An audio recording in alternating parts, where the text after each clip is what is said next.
When you started, what was your goal? How much you wanted? Some people are content with 10,000 dirhams a month. Some people are not happy with 1,000,000 dirhams a month. Network, is it really important or there is something else?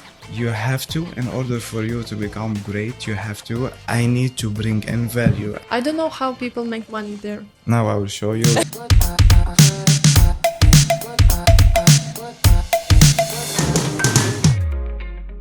Hi everyone, my name is Victoria and today we are glad to welcome you in our podcast Real Broker Talks. Our goal is to invite someone really in power, someone inspiring, and that's why we are having Anthony Joseph, or he's having us because we are in his studio. Thank you so much for inviting us. Thank you for having me on your show. Such a pleasure. Yes, so we want to know the recipe of your success. That's why I prepared 20 questions for you. And my first question is, how much have you sold in real estate? The total sales, I just surpassed the 5.4 billion dirhams. Yeah. Wow. From 2017, I started sales. I started my career in Dubai in end of 2014, but it was mainly all in leasing. And then in 2017, I moved to sales, and now here we are. Amazing. Thank you. I mean, like, how someone in this kind of business, which is highly, extremely competitive, make these results in such short period of time? So first of all, I always looked at stuff differently. It's like I always say, like, I wasn't born to fit in. I was born to stand out. So if I see a crowd on the right, I will go on the left, even though this is not the right method, but for me it is. So when I started real estate in Dubai, I found out that mainly everyone is doing the same, which is picking up databases, calling these people, harassing them. Hi, do you want to buy? Do you want to sell? Do you have a property for rent? Or do you want to rent yourself? And I felt like this is not the right way. So I totally switched and I started my career in the holiday homes business, which I have done amazing in it. I had to leave it to come into sales because sales was way more money. But when I started in sales, I started with the same method by just seeing repetitive landlords and trying to sell them something else. And these guys were not really doing business. So I knew, like, this is wrong. I need to bring in value. I need to show in numbers. So I started doing business differently and I went into social media and I made my business, all of it on social media.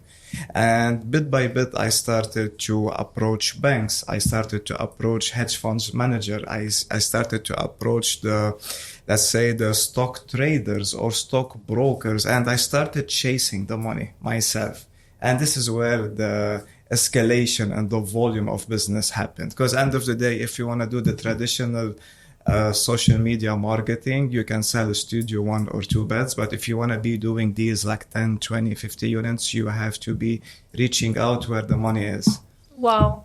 So this is why you're like out there, you're on social media, you are author, you have your course, like you have to stand there and tell everyone who you are. Absolutely. The more hands you shake, the more money you make. Really? It's one of them. It's a chapter in the book. I haven't read it. But actually, have you read your own book? I wrote my own book. Yes, but when it came out, the blueprint. You read it? Yeah, I always because, keep it. I save it, of course. Some, like myself, I don't watch my own videos. I cannot. You have to, in order for you to become great, you have to. I used to have the same feeling like you, like I cannot listen to my own voice. I don't know, for me it's annoying. But then I found out something that in order for us to escalate in life, we have to see what we're doing, take notes, and we will see when we made a mistake. So for example, when I'm having a guest and I do a podcast, I've never watched it. I started doing this year. Why? Just to see, like, when I asked this question, could I have rephrased it better way? Or when he answered me this and I gave him my answer, was my answer too harsh? Was it professional? Was it unprofessional? So you need to see your own stuff to see how to fix the mistake and evolve from there. It's like watching the basketball players or the football players. They always watch their games. Why? To see what mistake they have done and how to avoid it for the next time. Can relate. Yeah. Yeah. So about Instagram. This is really interesting because I work with realtors and our company at Realist. And I know many realtors who don't even have social media. Like they You sell. call them dinosaurs, not realtors. I can tell because they make sales. They're great. They have like a huge network. But still, is it having social media and be out there, having all the events, network, is it really important or there is something else? It is important, but it's not a deal breaker. So if someone works offline, they have their own database, they have their own network and their referral network, and they're doing amazing. That's good for them. End of the day, a person needs to work to reach a point where they are content. Some people are content with 10,000 dirhams a month. Some people are not happy with 1,000,000 dirhams a month. The internet is just like makes people know you without you having to introduce yourself to each person. It has a crazy reach. You can get to, actually 1,000,000 people get to know you just by you just saying who you are, what you do, what have you done, what kind of deal have you done. So for example, if you see last year, lots of people were posting just sold or just rented. This has zero value. Who cares what you sold or what you rented? Show us how did you make the deal? How did you negotiate with that developer? How did you break down the numbers? And how did this person make money, whether they were leveraging on the payment plan or they were borrowing from the bank? How much you have rented this unit on long term or short term, and how much this person ended doing? When you show a business model, people with money, they will like, that makes sense. Let me get to know more. They will reach out to you. But if you just say, I just sold or I just rented, no one cares. I was saying, does clients also care about how do you sell, like the process? Absolutely. They want to know everything from A to Z because most of our buyers are international. They are not in here. So we explain the process to them properly. Whether someone is doing an off-plan deal or a resale deal, they need to know the process, all of it. And I always teach something, manage the expectations. Like if you're going to do a secondary market deal, for example, and it's a mortgage to mortgage or whatever, it's going to take 60 days to 90 days. Tell them it's not happening in 30 days. Tell them that usually the developer requires to give an NOC before we start doing anything. The NOC sometimes takes 10 days to 2 weeks. You need to tell them everything. And once they like what they hear and tell you, yes, we are proceeding, then you can do the work. Not say like post-factum, but advice. You have to manage the expectations. You have to say stuff the way it is. You cannot say, oh, but I have done my job, but it's the developer delaying. No, tell the guy, usually when I'm dealing with developer X, these guys takes 2 weeks to give an NOC. Tell them this is what usually happens. If they say, okay, it comes in 10 days, they will be happy. But if you tell them, I'm going to give it to you in 72 hours and 2 weeks later, there is no NOC, means you are a crook. That's how people look at you. And unfortunately, as a reputation of brokers, it's not the class A, it's not the ideal. So we always need to remove that image like, yeah, you're not here being conned or hustled. You are actually doing the real thing. And this is how we're going to do the process. Step 1, 2, 3, 4. I'm going to give you your title deed within 3 weeks or 1 month. Interesting. Yeah. By the way, Anthony is not only the most awarded broker in Dubai, but also an author and mentor. You have your own course, right? I have an online course. I do have 2 books, Take Action, Take Charge, Amazon bestsellers, and I'm in the process of finishing the 3rd one, which will be about the holiday homes business. Wow. This is where you are. I actually worked at home business before this job. Yeah. And I don't know how people make money there. Like holiday brokers. homes. Yes. Now I will show you. We have a beautiful affiliate program. No, actually, I pay almost 600,000 dirhams a month into commissions. Short term or long term? Short term. Wow. Because from everyone who's bringing us client, I pay them 5% from the 20% I take. So I'm keeping 15, I'm giving them 5 on a monthly basis. Okay. I have guys making 20,000 dirhams a month from 2019, not doing anything. Amazing. We'll give you all of the details later. Yes, I want to say it. And back then you said that someone is content with 10,000 dirhams and someone is not content even with 1 million in the pocket. Yeah. When you started, what was your goal? How much you wanted? When I started real estate or when I was started sales? When you started real estate. When I started From real the estate, beginning. I just wanted to afford food, transportation, Yeah. moving to a flat, being able to get a driving license. So for me, I didn't care about anything. I was in a very tough place. I was in a very bad situation. I didn't have anything. So I just cared about making money to stand on my feet.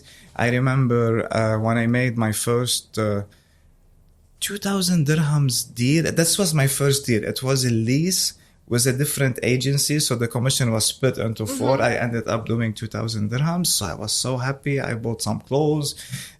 I changed the food because I was just eating one type of food for the full month. Like sandwiches? Like sandwiches, like Almaya cheese sandwich specifically. And I took a taxi because like I was sick and tired from the metro. So this was the bit of the start. Then, after 7-8 months, everything changed. I remember when I hit my first 100,000 dirhams, I felt like, okay, now this is I'm proper. the boss. I'm not a boss, but at least I can go out. If I want to travel, I can do it. If I want to buy something, I can do it. Like I felt like a normal human being. When I hit my first million, I didn't really think about it. I'm like, because then I had so much hunger. I remember back in 2016, I wrote a check to myself of a value of 5 million dirhams. And I still have that check. I wrote it and I dated it on my birthday in the year of 2020. And I said, interesting. Yeah. And I was like, when I turn 35, I want to be having 5 million. And I hit this way before doing those. And then I'm like, you know what? Maybe I was thinking too small. Maybe I should aim for 50 million.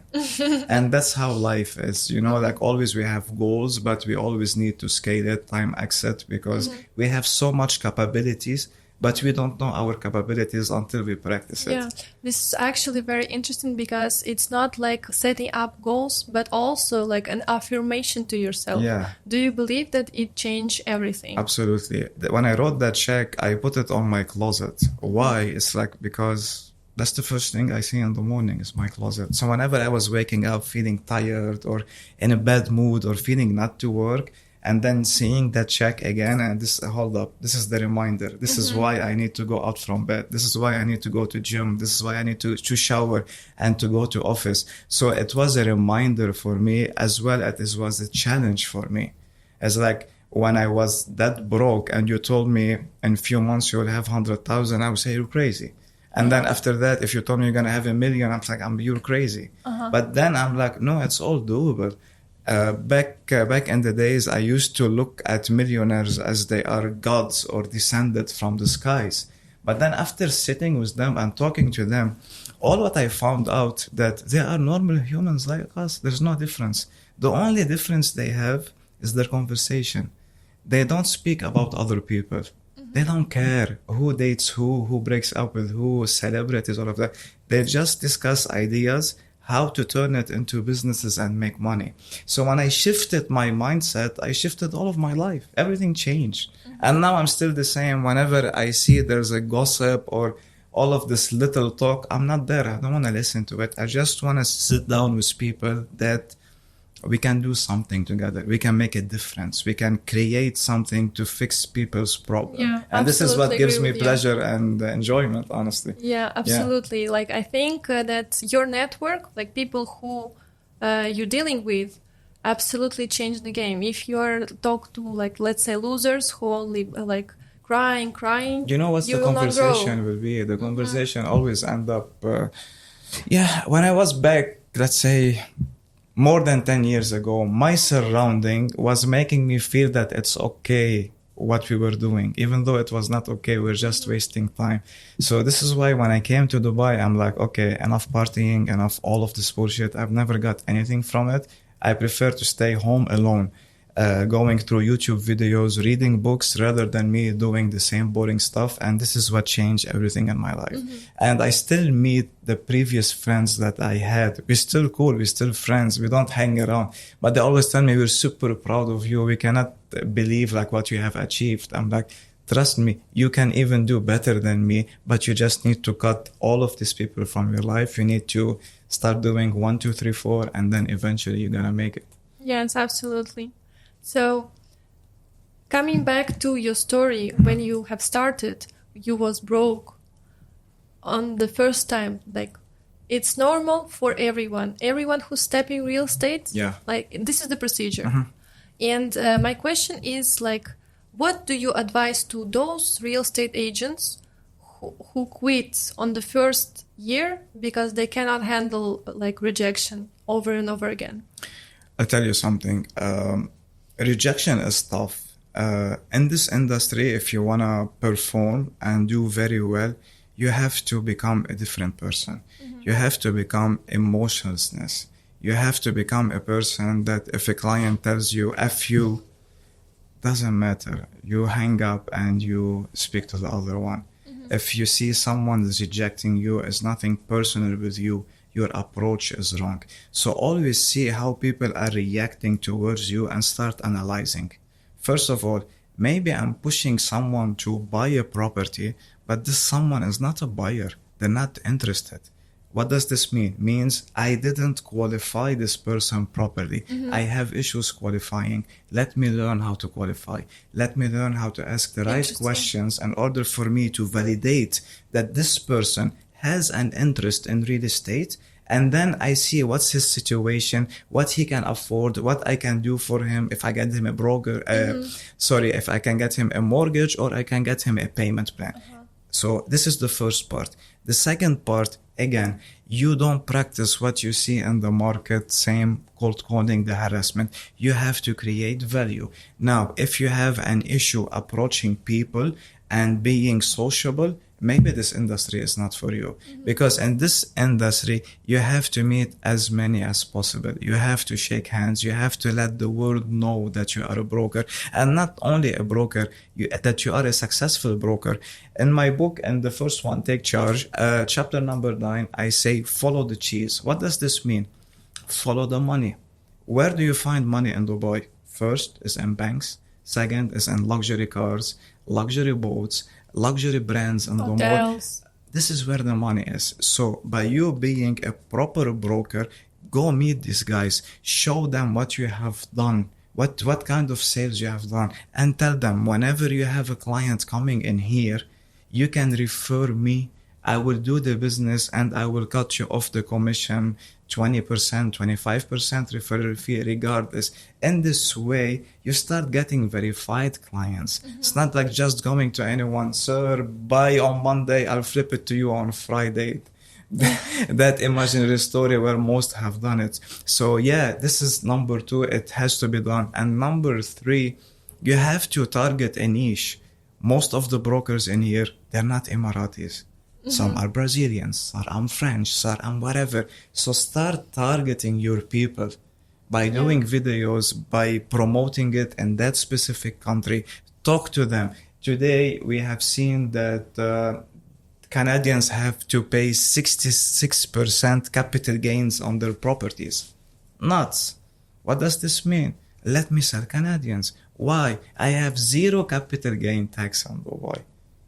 So they have an issue. Let me solve it for them. Same happened to Australians last year. Last year, Australians were hit by 48% taxation. There is no cash transaction anymore, not even $1. Everything has to be digital. And in a way, it's kind of choking them. And we have seen this major influx of Australians coming to Dubai to start moving in their money, buying properties without even having the need of paying that crazy, ridiculous taxation, right? When the war started in Russia 2 years back, what happened? All of Russians came here, all of Ukrainians came here. If I were Russian, you will see me doing crazy numbers. I don't have the language, I don't have anything. It was an audience that I couldn't target. You know what I mean? But always you need to see where you want to target. And number 4, it's a must.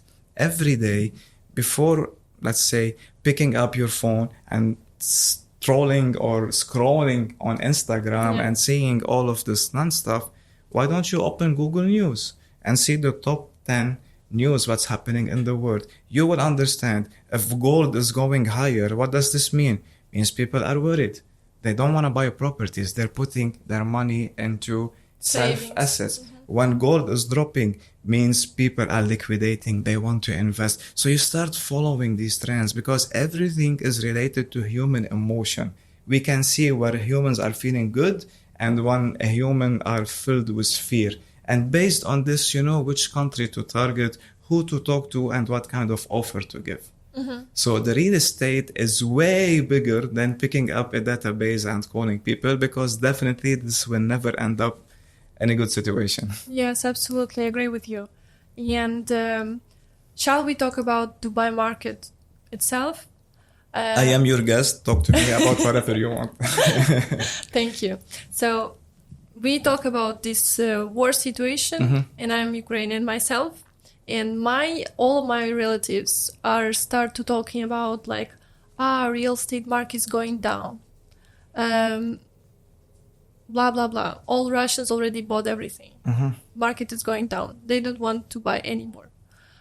Do you like agree that there is less buyers, or Dubai market has offerta too much properties? Tell you something, my opinion will never matter. I follow numbers, and based on the numbers, I base my opinion. So when I see today that each month we are having almost anywhere between 9 billion to 15 billion dirhams worth of sales happening in Dubai. This is, let's say, between 3 to 5 billion dollars on a monthly basis from the land department, which is a public knowledge, public information. It's not like I wrote it myself. Does this mean that the market is down?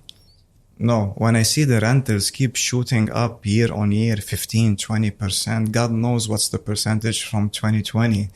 Okay, this means that the demand is still there. So once the demand is there, the market is not going down. Also, I will look at the figures. I want to see how much is cash and how much is mortgage. And then I always see that the cash is always between 75 to 80% and the mortgage is barely 20-25. This means that investors are moving their money in here. Yesterday, I've seen this article about the IFC. It was in the Arabian business saying that we do have 15 billionaires in Dubai, and we have maybe 207 centimillionaires, means people owning more than $100 million and above living in Dubai. What does this mean? Like all of these multimillionaires and billionaires, they don't know what they're doing. And the people who have no idea about real estate, just telling you that the market is down, they are the right people. So this is what I'm telling you. I follow the actual news. I don't follow speculation or people's opinion. Now, I do agree with you that this crazy rush we have seen, let's say from summer 2022 to mid 2023, where Russians were buying everything left and right and paying ridiculous way overpriced properties, it's gone. It's not there anymore. And thank God it's not there anymore, because this wasn't healthy.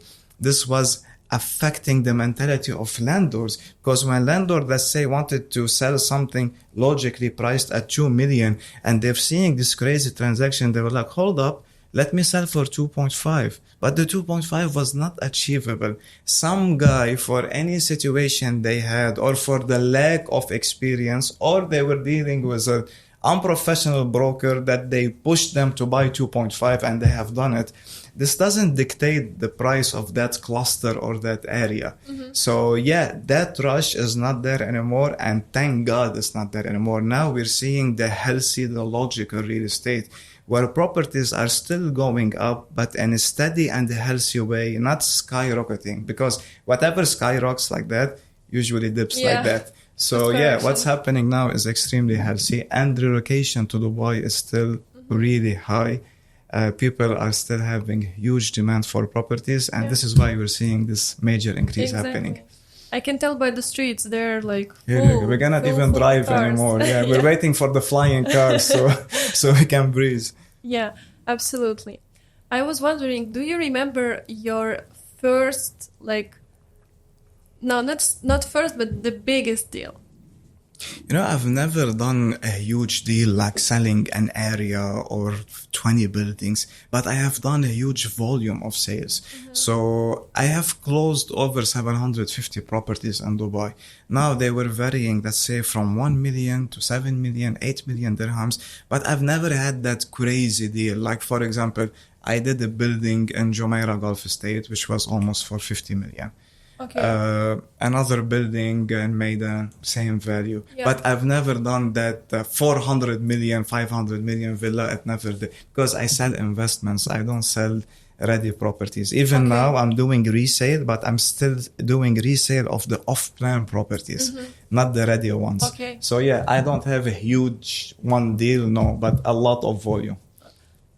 I prefer the volume. No, actually, I prefer the stability. other one. It's way easier, and it's way better to brag about it in Yes, the sure. social media and in the magazines. I asked that question because I'm curious about like your biggest deal was by the volume, but at that time, were clients like approaching you or vice versa? You was calling the client. No, I was approaching. In 2017, when I joined the sales, this year was terrible.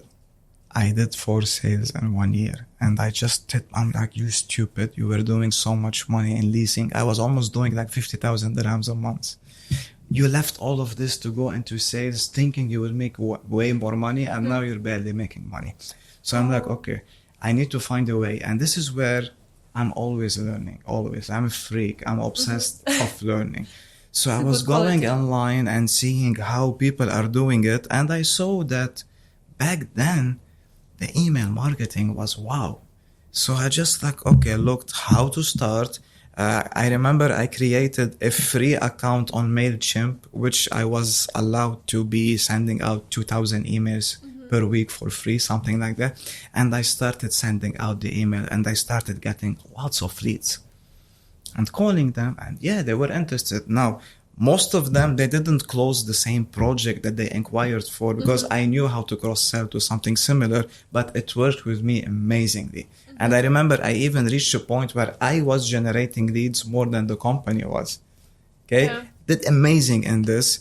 That quarter of 2018, Q1, it was one of the worst period of my life because Why? I told you I came in, I did good, and then I lost everything. Yeah. But that was the last quarter which I lost money, and I promised myself I will never do it again. By the way, losing that money wasn't my fault. It was a forced majeure. It was a forced situation. Anyhow, so that month I was working like an animal. I remember around 16, 17 hours a day. So whenever the timing of Dubai was not right to be calling people, let's say 7 p.m., I started calling Europe. Because we are like 3 or 4 hours behind, ahead. Then after Europe, I started calling America and Australia. I didn't sleep. I'm like, I need to I was working like, that's it. This is my only way of survival. And in those 3 months, I barely closed deals. However, everything paid off in April. How? April was great. All of these guys that they were not buying, which I was like always feeding them, giving them option, they all came in April. It was April 2018. I even still remember very clearly. April 1st, I contact my friend from Emar to give him the passport copies to book a unit, and he was like, ha, you're doing to me the April Fool. I'm like, I promise you, it's real. I promise you, it's genuine. And up until the client transferred the money, he didn't even believe. He was like, Anthony is making a fool of me. And then that month, I ended up closing 19 individual sales of 19 people, like not one guy who bought the same 2 or 3 units. And this was the start of it. That month I made 660,000 dirhams into comms. And this is how it all started. And from there, it's been all the way up. And since then, you continue to have this rhythm, like Absolutely. calling. Yeah. Listen, let me tell you something. I was telling the story to a friend of mine a couple of weeks ago. He was like, what was your feeling when you became millionaire? I'm like, I was scared. I was so scared. So I removed the idea. I'm like, I don't want to think about it anymore, because if I let my mind believe that I'm a millionaire, maybe it's gonna make me slow down. I will not be working as if I'm broke. Yeah. So I removed the idea totally from my mind, and I believed the idea again during COVID. Because when everything locked, and I still remember my wife came to me and she was like, what shall we do? I'm like, do not worry, we can afford food for 500 years. Whatever's gonna happen, let it happen. We're good, we're okay. So yeah, that was it. It was April 2018. And from then I started just dealing with big clientele, showing them the value. And I got a lot of knowledge from my clients. They taught me how to do this huge scale. Because I still remember always, like, whenever we had the client, let's say, and the client says, I want to invest around 2 million dirhams. We used to offer this person one property for 2 million. But then when I met the sharks and the boulders, I got to know that with the 2 million, you can buy 10 units by only putting down 200,000 dirhams, which is 10%, and the remaining will be paid from the money generated from the lease. And once I learned this system, and this is with why the you mortgage, right? Yeah, and this is why you see the holiday homes business is just to increase their income and give them that revenue. This is where it all exploded. Amazing. Okay, we talk about like the big sales, but I'm wondering, do you remember a deal which went sadly, like terrible? Like you were disappointed with yourself?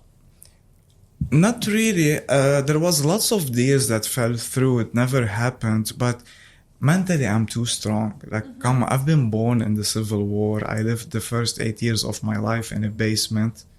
You know what I mean? Like, I've been having a rough life since I was in Lebanon.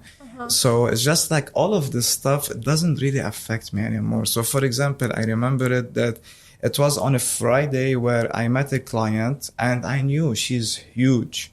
She comes from a very wealthy family. And we have picked a mansion in that area, and she didn't like the price. So I negotiated with the developer to drop the price from 85 million to 69 million without the furniture. They all agreed. She put down a check of 1 million and did the reservation form. That was on Friday. Yes. And I traveled at midnight. I went to UK. I had a roadshow over there. And after 2 days, they called me from this developer and they were like, the husband came and he did a huge mess and he canceled the deal and he took the money back. So I'm like, okay, great. I hang up. I didn't even blink.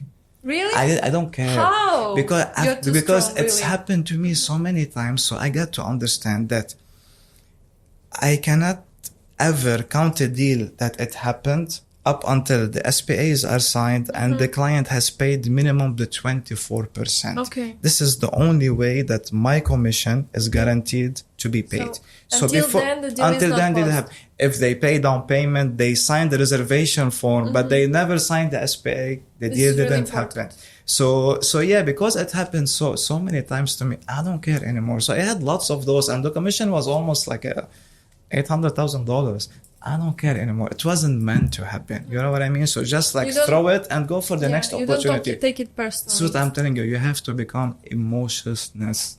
You are a robot that every day you're going on a specific mission, which is making money. Now, to make money, there is lots of stuff. First off, it's just selling a property. But in order for you to sell a property, you have to plant the seed. You have to speak to this person. You have to show this. You have to do lots of stuff, and then it will pay off. But every day you have a routine for you to go do the work, and whatever's gonna happen is gonna happen. Yeah. Anthony, I know that you have a master degree in micropsychology, right? No, it's not a master degree. It was so I have double major and it was minor psychology. Minor psychology. So yeah, I cannot give prescription. I cannot do all of that stuff. But at least you understand the behavior. I've always been interested in the human mind and the human behavior. And I know that since I was born, I have been a great salesman. My first clients were my parents. Really? Yeah, what have you sold them? Everything. Like, I will get good grades if you get me this bicycle. I will do this if you do this. I will do. We all done that. Yeah, so that's what I'm saying. And I've always been fascinated with the human brain, and I always find different characters. And then later on, I get to learn the left brain, right brain, front one, how to speak to this one, how to talk to this one, how to lay low, how to push, you know? So yeah, this is why I've done it. What I'm questioning is like, we are talking here about sales, but actually realtors don't call it sale, even though they tell to clients like, I'm not trying to sell you. So how does it work? Like, how to find the balance between I'm not trying to sell you, I'm just shopping with you, and if I do not sell, I will not eat tomorrow. Like you kind of answered yourself. I'm shopping with you. The way that you need to introduce yourself and genuinely be like that is that you are the friend of these people. And regardless if they buy or not from you, this is not going to change your life. You go out and spend time with them, fully equipped, knowing the areas. You can have it from Property Monitor. You can have it from the Dubai Rest. Even you can have it from the XP Interact. It's a free application where anyone can see it. Having the right information and the knowledge, spending time with these guys. For example, if they're Italian, not just show them the property, show them in that area what is the best Italian shop, what is the best pasta or the best pizza in here, where can you have that amazing Nespresso and say good morning, you know? So show them the stuff and be valuable. And when you do the sale, I always tell them something. The after sale is where the work starts. If you want to do the sale and disappear, it's gone. No. Immediately when you do the sale, you have to bring them a present. Usually, and now you will see, I have a pile up of Nespresso machines. Why Nespresso machines? Because like these guys, what they do the first thing in the morning, they want to have a coffee. They will remember me. These guys have money. They have friends coming to their home. When the friends will come into their place and they will like, oh, what a beautiful property. Do you think there's something available in the area? I really don't know. Here you go. That's Anthony's number. He sorted me out. Call him. When I'm getting that referral, 80% of the job is done. I don't need to introduce myself or what I do. His friend told him, deal with Anthony. He's the best. All what I need to do is find him a property that fits his requirement. So yeah, getting a gift for the house is extremely important. Number 3, when you're sending these people, you have their passport copies, right? Yeah. When you have the passport copy, it says date of birth. Go to your Google Calendar, put the date of birth of Mr. X, and when that day comes, you can call him, greet him, or you can simply picking up the phone, take nice video, wish him an amazing birthday, and send it to him. And trust me, it makes a huge difference. Because that person, for him, this is not my broker. This is my friend. You know what? I'm having a barbecue on Sunday. Let me invite him and his missus or whoever. The broker will come, and guess what? He has a perfect room to socialize with all of the friends of this person. That's how it is. It's actually being friends with people. The commission is nothing. The commission is just a reward for your effort. But you don't put this as this is your main goal. You've seen this one? So in 2019, we were doing this huge road shows in the UK. Yeah. Okay. And sorry, I mean, the camera didn't see it. This is like, that's like great smell in the room, air purifier and all of this stuff. So when I was showing a client a villa in Maidan, she came in and she smelled it and she was like, this is great. I'm like, don't worry. I will see how I'm going to get it to you. She traveled again. So when she met me in the UK, she was like, you forgot about me. I'm like, yes, I did. But I promise you, there's no way I'm coming again to London without having this. I came to Dubai. I went to that developer. I kept picking everyone's brain to get the contact of the supplier. I bought this one, took it to her. It was almost 500 euros. I told her, I don't want any money. This is my gift to you. That 500 euro brought me another 7 clients from her surrounding. Because she was like, what a legit guy. He just dropped this cash for nothing. But for me, it wasn't for nothing. It was, first of all, because I told you I'm going to bring it. I forgot to bring it. So in this way, I'm kind of removing it on my conscience. I became their friend. I got clients from them. And until date, we still talk. If they are in Dubai, we go out, we have dinners. Whenever I'm in the UK, I call them, we meet up. So it's like actually becoming friends with the client, not just trying to sell them. People hate salespeople. They're pushy, they're annoying, they just want money. Right? Right, absolutely. You actually already answered my next question. It was about like first impression. Mm-hmm. First impression, it's really important. You have 5 seconds to tell the client who you are. And when you make a bad impression, have it happened to you? What you can do? Like, is it even possible to like? It happened, yeah, of course it happened. Back in the days, I don't know why, but I was meeting with such cocky people, thinking they're descended from the skies and everyone is nothing. I didn't make the impression. I just told them, like, when I deal with a client, most of my clients became my friends. Yeah. You having that character, you can never be my friends. Therefore, I cannot work with you. And I used to leave the room. Yeah, and not caring about the money. But end of the day, if I want to make business and I feel like there's someone stepping on me, and I'm just keeping my mouth shut for the money, I will not respect myself. Yeah. No, I prefer me doing any job, and not to disrespect anyone, but the job can be as picking up garbage from the street and having my dignity and not dealing with someone that wants to treat me as a slave or as the... Absolutely. So yeah, it happened to me lots of times. But actually, I mean anything else. Like, for example, you're making a bad impression, but you don't know it. You only know it when the client never pick up the phone again. So what to do in this situation? You can tell immediately from the conversation how it goes. So let's simplify it. How to be ready. First, dress to impress. Okay, you don't have to Very drop important. 10,000 dirhams on a suit. It can be 1,000 dirham, but at least it will look good. So first, this person will know that you respect yourself and you respect him. If you want to come in your shorts and your t-shirts, he's not your body. Maybe after 2-3 times you can go chill on the beach, but the first time you have to be fully suited up. Number 2, you have to smell amazing. We live in a desert. Most of the time is hot. If you're not putting on your deodorant and your perfume, you're gonna smell bad. Even if you have the greatest deal, if I need to push myself from you because you smell bad, you lost me as a client. So this is number 2. Number 3, when you're coming in, you have to have a very firm handshake and look the people by the eye. If you want to come say hi and look at the floor, what does this mean? You're a loser. You don't have a character. How can I do business with you? I want to do business with someone that adds value. Someone that I know they are successful by their confidence, not by the car they have rented. Absolutely. This is where you see most of the stuff getting lost in Dubai. So yeah, dressing nice, smelling nice, confidence, handshake, looking in the eyes, having polite conversation, and nice conversation openers. How do you have conversation openers? You look at person's watch. What kind of watch he's wearing?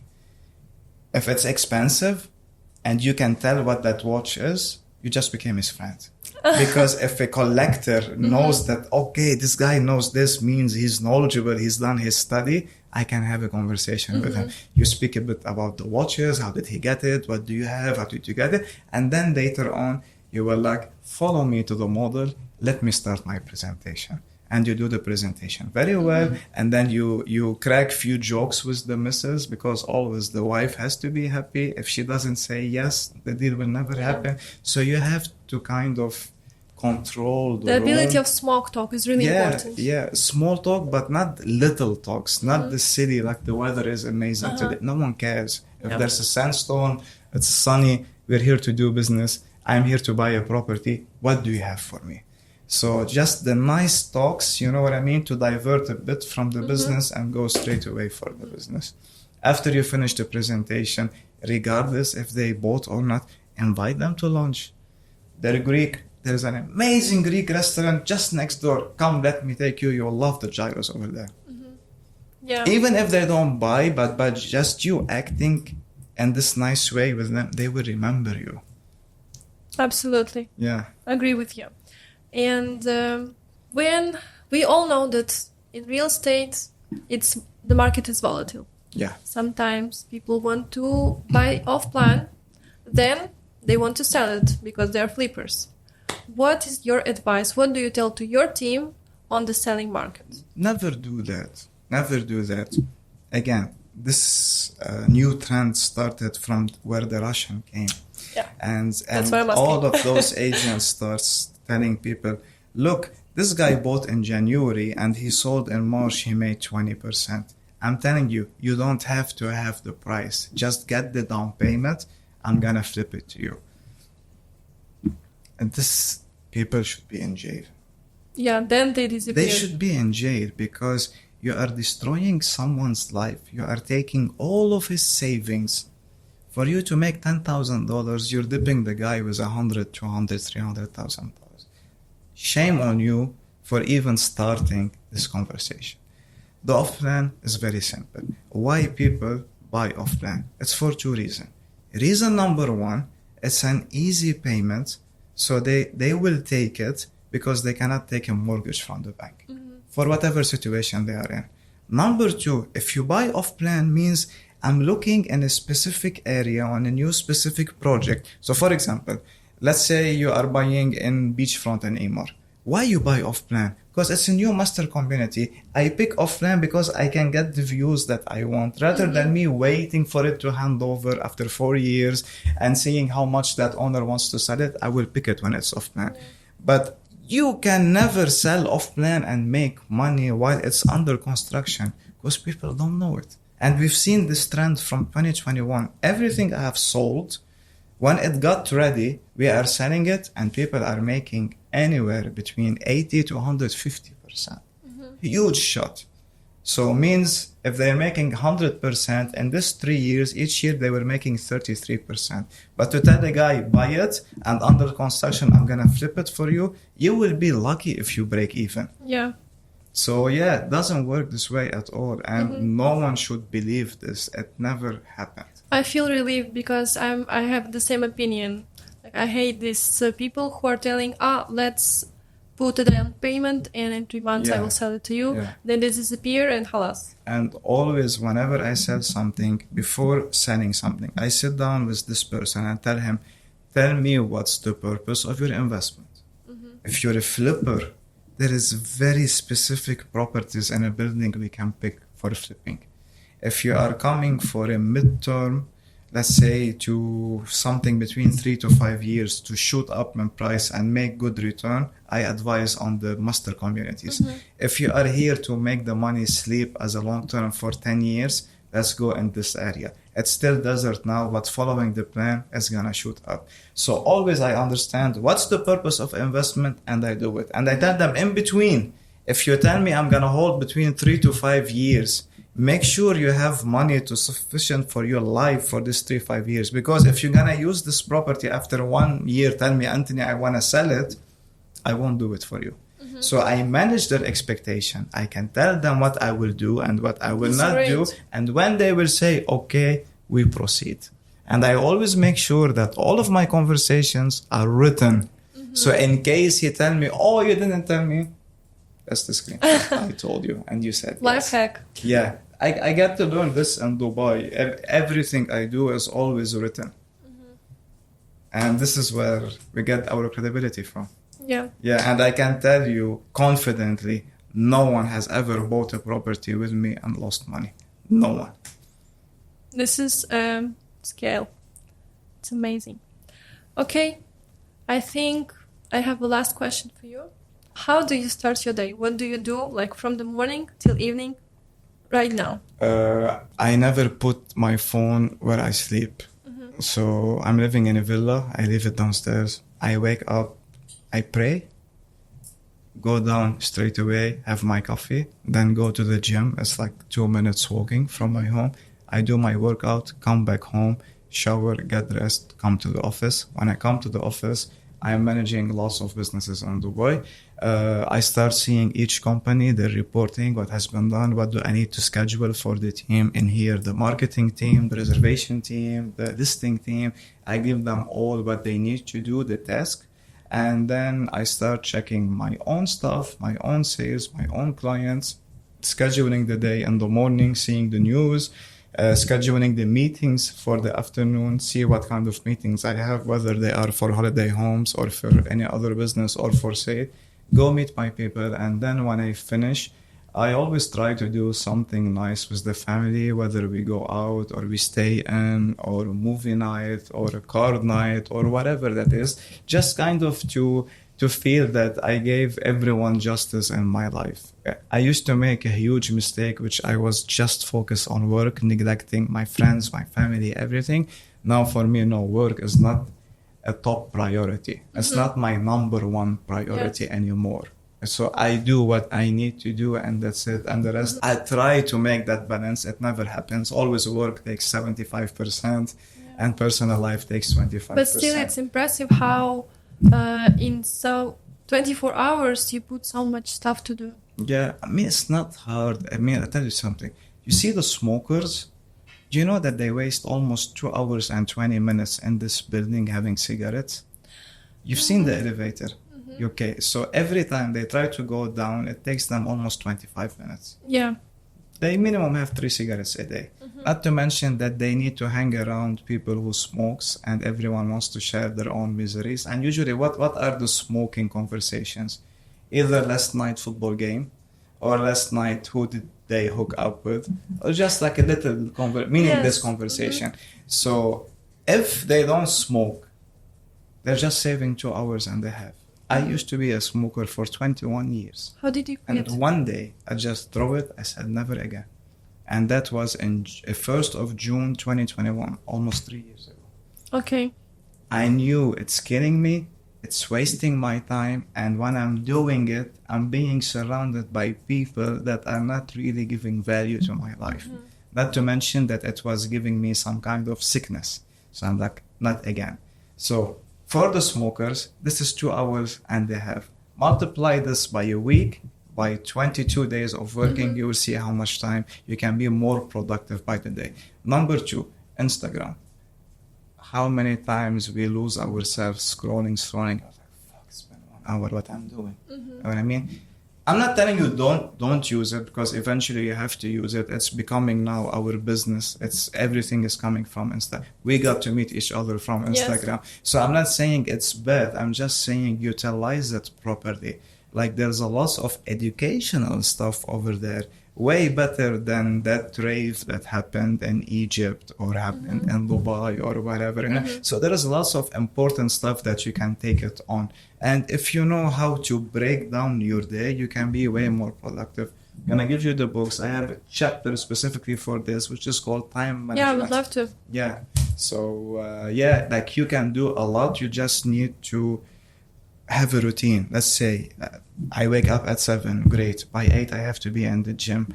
9 I'm at home. 9:15. I will shower. 10, I'm in my office. When I reach my office, I have to be sending emails, let's say, up until 12. At 12, I do this one more task, which is calling until 1. I have my lunch break. I make sure it's half an hour. I have to, it's just eating. Just you need energy. It's not like enjoying your meal. You're at the work end of the day. By 2, I will do this task. At 4, 5, 6, I have meetings. When I finish those, I go and I do my social media between 6 to 7. Then 7 to 10, I spend it with the family. By 11, I'm in bed. Would you agree that discipline, like the stuff you just mentioned, you have to have discipline to wake up at 7 a.m. every morning? Everything is annoying, it's necessary. Without it, you cannot make it. No. And most of the stuff I do it because I have to do it. I don't like it. Do you think going up at the gym every morning is something I wake up, I'm like, yay, I'm going to gym? I hate it. I despise it. But I have to do it because the day that I don't go to gym, let's say I have my lunch by 2, I don't have energy anymore. I'm gone. I'm just like that. But with the day that I train, I have energy until 7, 8 p.m. Happy days. So I have to do it. It's not like I want to do it. I hate it. And most of the stuff being so organized, I don't like it personally. I hate it. But I have to do it because this keeps me on my feet and this keeps me successful. That's the formula. Be organized. Follow the people who made it. See all of their life and see how they're living. And you will see the difference. I loved it. So guys, this was the recipe of Anthony Joseph's success. Thank you so much for having us. Thank you for having me. Amazing Well, show. Appreciate it. Thank you. Thank you. Bye bye.